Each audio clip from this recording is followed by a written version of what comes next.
Welcome back to the next video. In this video I will show you how to get structured output in Firebase Genkit using Gemini and Node.js. So let's get started. So structure output is basically like an output which you desire in a particular format. So if you see, they have given an example over here as well. If I go over here, you can see they have given an example where it uses the Dungeons and Dragon example. So I'll just click on reset. You will see something like this. I can say it like generate a character like Tom Cruise. So Tom Cruise, if you don't know, is a Hollywood actor. So something like this. I'll click on generate. Now I have never played Dungeons and Dragons. I just know that it's a game which people in US or kids in US play a lot, or even adults play a lot if you are a fanboy of Dungeons and Dragons. So what I did was I refactored this a little bit to suit an example of cricket, because that's the sport which I have played and know a lot about. So let's get started. So first what I have done is that here I will just go to my downloads. Here you can see I have just created one empty folder named first. You can name it whatever you feel like, it's up to you. And here I have just opened it inside VS Code. Then what I'll do, I'll just go to terminal and I'll cd to the first folder which we have created over here. Then I'll just clear everything out. Then we like I said, I'm using Node.js, right? So you will have to use Node.js 20 plus. So first run npm init-y, so it will create the package.json file for us. We need to do a bit of setup, so you can go to this documentation on how to do the setup. So first we need to install these two dependencies. So I'll just copy it and I'll paste it over here. Then we need to get an API key. So you can just open this inside a new tab. As you can see, I have opened it. So we need to create an API key. Just click on create API key. So here you will see this, and here you just need to select Gemini API, create API key in existing project. It will create an API key for you. Now we'll copy the API key in a second. Let's go back to our code base, and here we firstly need to copy this code. So I'll just copy this, and here I'll create an index.ts file, right? Because I want to use TypeScript, and I'll paste this code over here. Now I don't want this AI.generate hello Gemini, right? We'll have to refactor this a bit. So I'll just remove this, and here we need to pass our API key, so something like this. So I'll just remove this. Okay, now this Copilot is a bit annoying. It's suggesting a bit of code to me. I don't want that. So here first just copy this API key, so something like this.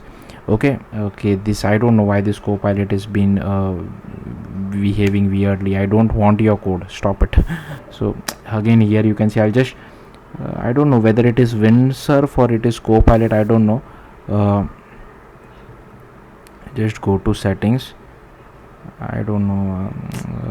Okay, anyways, it has stopped suggesting me. So here is our API key which I have. Now we need to use it, right? So first if you go to the example over here, they have given it something. You can either use this example or use this example, it's up to you.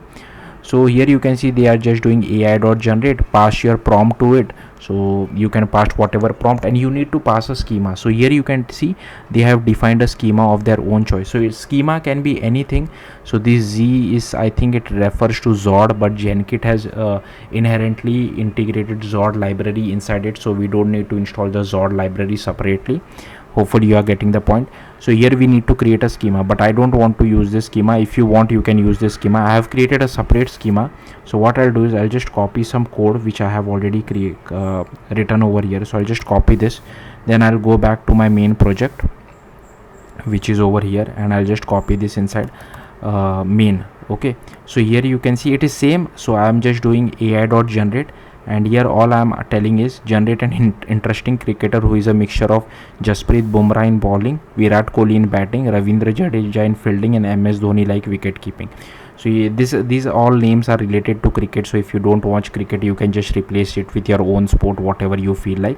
And now it is complaining it requires this cricket sheet schema, right? So what we can do is we can just open this project, and here we can just create a file called schema.ts. I have already created a schema. Again, I'll quickly copy it because writing a schema of your own will take a lot of time. So the schema can be anything. It can be even one single thing. I'll just copy paste it, and then I'll come back. So here you can see I have in the schema I have imported Z from Genkit. Okay, firstly I'll import it the schema over here as well. So here I have added this import. Okay, I'll command S to save. Let's go back to schema. Here you can see we are passing the name of the cricketer which it will generate, what year it will be born, how many total number of wickets are taken. These are all related to cricket. So if you don't understand, sorry about it.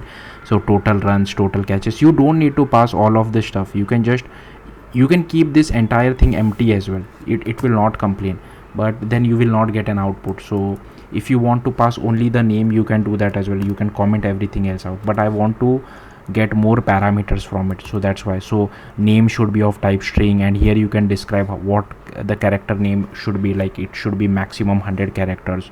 Then year born should be a number, it should be an integer. Minimum it should be 1900, max whatever is the current date. And here you will describe how the year of birth should be. It must be a valid year. Same for total wickets, total runs.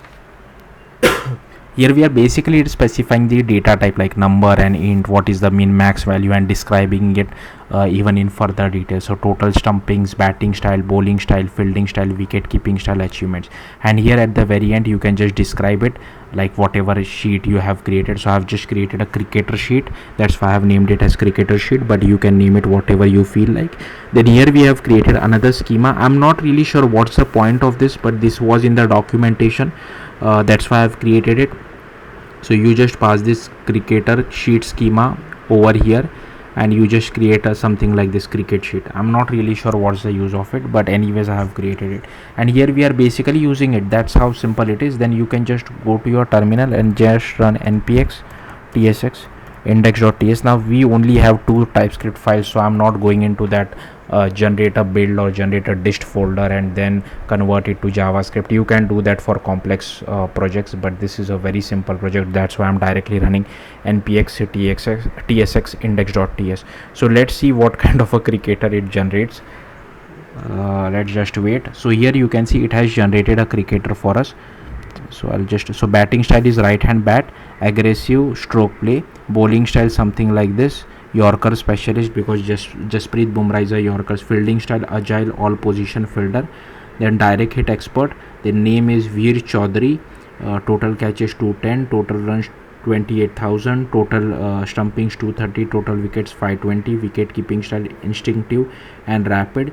Like typically whenever you, if you are an all-rounder, you can't be a wicket keeper, I know that, but anyways I have just added it. Then year born 1993. Achievements, multiple World Cup winner, highest aggregate runs and wickets in a calendar year, ICC cricketer of the decade, most stumpings in T20 history, best fielder award fight. So here you can see it has created a cricketer for me based on the schema. So this is how structured output really works in Genkit with Firebase using Node.js and Gemini. Thank you for watching. Bye.